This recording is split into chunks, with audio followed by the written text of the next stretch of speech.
Okay, so when you think of YouTube, what usually pops into your head? Quick clips, right? Viral memes, maybe just endless scrolling through shorts. You're probably picturing content that's, designed for really fleeting attention spans. But here's a fact that might just flip that whole perception on its head. 38 million people. I mean, that's more than the entire UK audience for Princess Diana's funeral. 38 million people tuned in to watch a single, nearly 4-hour YouTube video. And it was dissecting, of all things, plagiarism. Okay, let's unpack this. We're diving into the booming, sometimes kind of bewildering, but absolutely thrilling world of YouTube video essays. And these aren't just like dry academic lectures. No, they are a swilling, completely DIY art form. Conceived, written, filmed, performed by their stars. They offer these really thoughtful deep dives, sharp cultural analysis, all filtered through distinct, often quite quirky personalities. So our mission today is to explore what these video essays actually are, try to unravel why they've become such a huge cultural thing, and figure out what they tell us about how people want to learn and engage with complex ideas today. We're pulling some key insights from a recent piece in The Guardian, which perfectly calls this whole area the Wild West of online creativity. It really is counterintuitive, isn't it? I mean, for years, the story we've all heard is that our collective attention spans are, well, shrinking, like down to almost nothing. So the idea that this kind of content demanding hours of focused attention is thriving, it just flies directly in the face of what we thought we knew about online media consumption. Absolutely. It completely challenges that common sense idea. We all heard it, the lament about shrinking attention spans.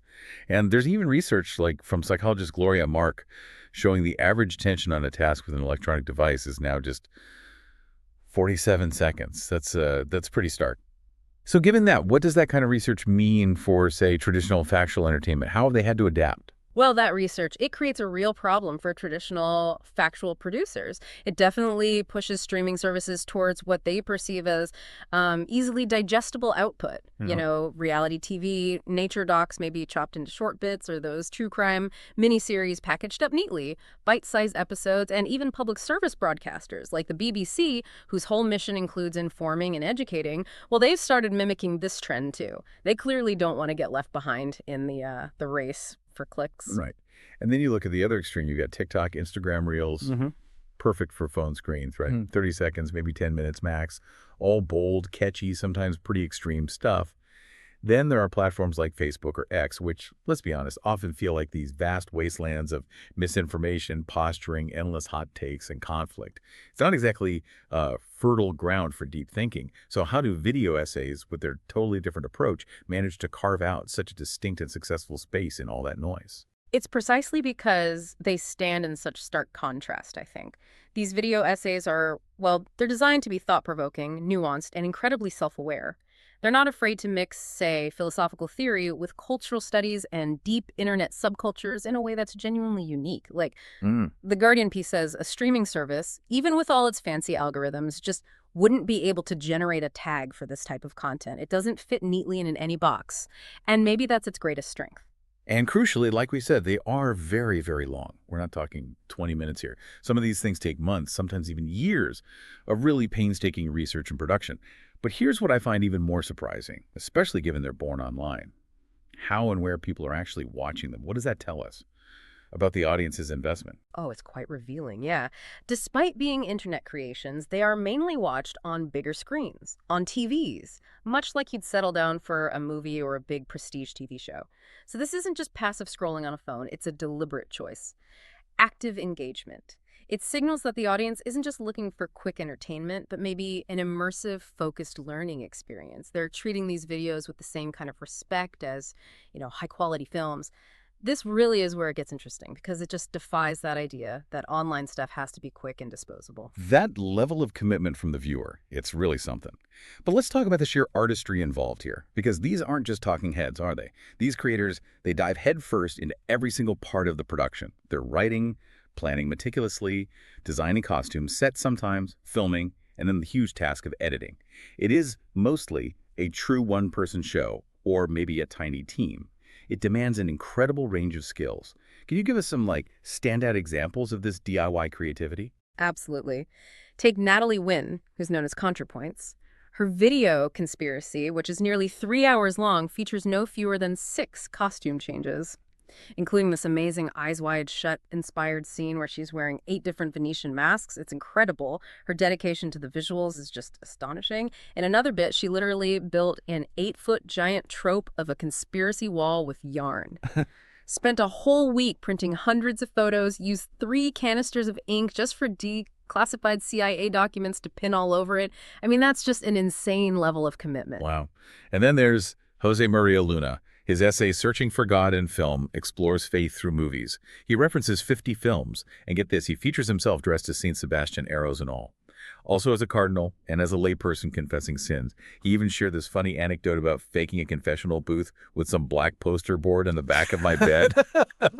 That's such a perfect example of that DIY ingenuity, isn't it? Just shows what a little poster board in a bed can do when you've got vision. Exactly. And then you've got the duo behind leftist cooks Sarah Offler and Neely Farrell. Their video, When Your Hero is a Monster, literally has them wearing different hats to represent that internal struggle, reconciling attachments to canceled celebrities. They might be discussing, I don't know, Foucault or something one minute and then referencing BoJack Horseman the next.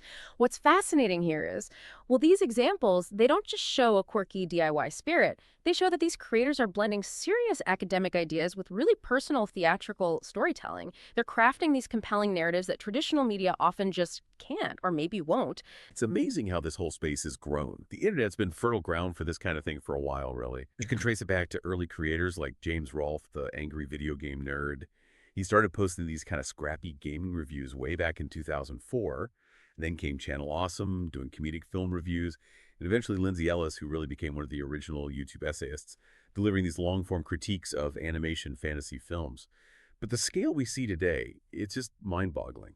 Let's go back to each Bomber guy, Harry Brewis. His video, Plagiarism on YouTube, the one we mentioned at the start, 38 million views. What do these massive numbers, especially for such dense topics, really tell us about what audiences are hungry for?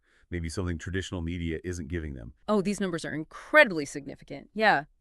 H. Bummer Guy's video isn't just viral, it's real investigative journalism. As The Guardian pointed out, it's worthy of a Pulitzer.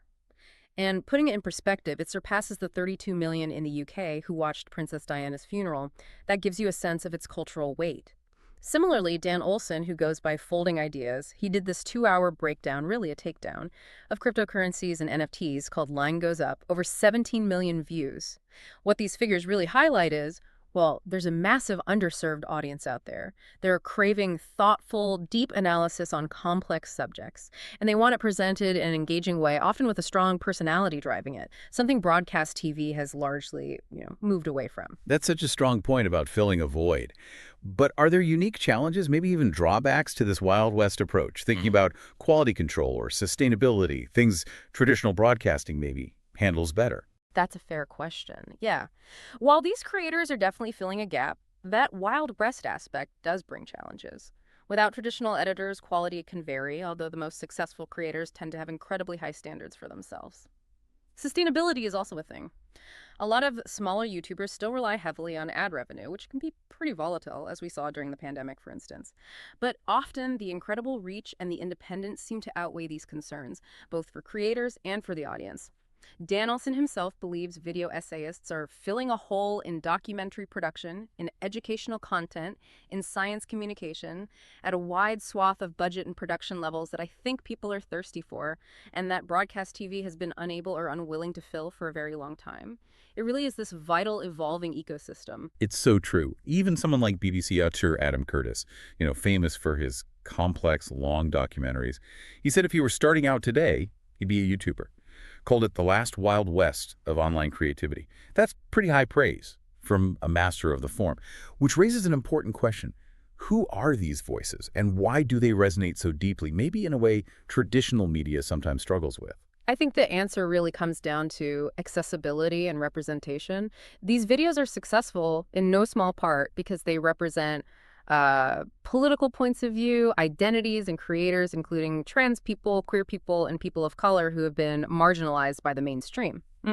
Natalie Wynn put it perfectly. She said, people who are traditionally excluded from more formal publishing opportunities can have a voice on YouTube. The gatekeeping was eliminated. Hmm. The key insight here, I think, is that YouTube, for all its flaws, has kind of democratized the means of production and distribution.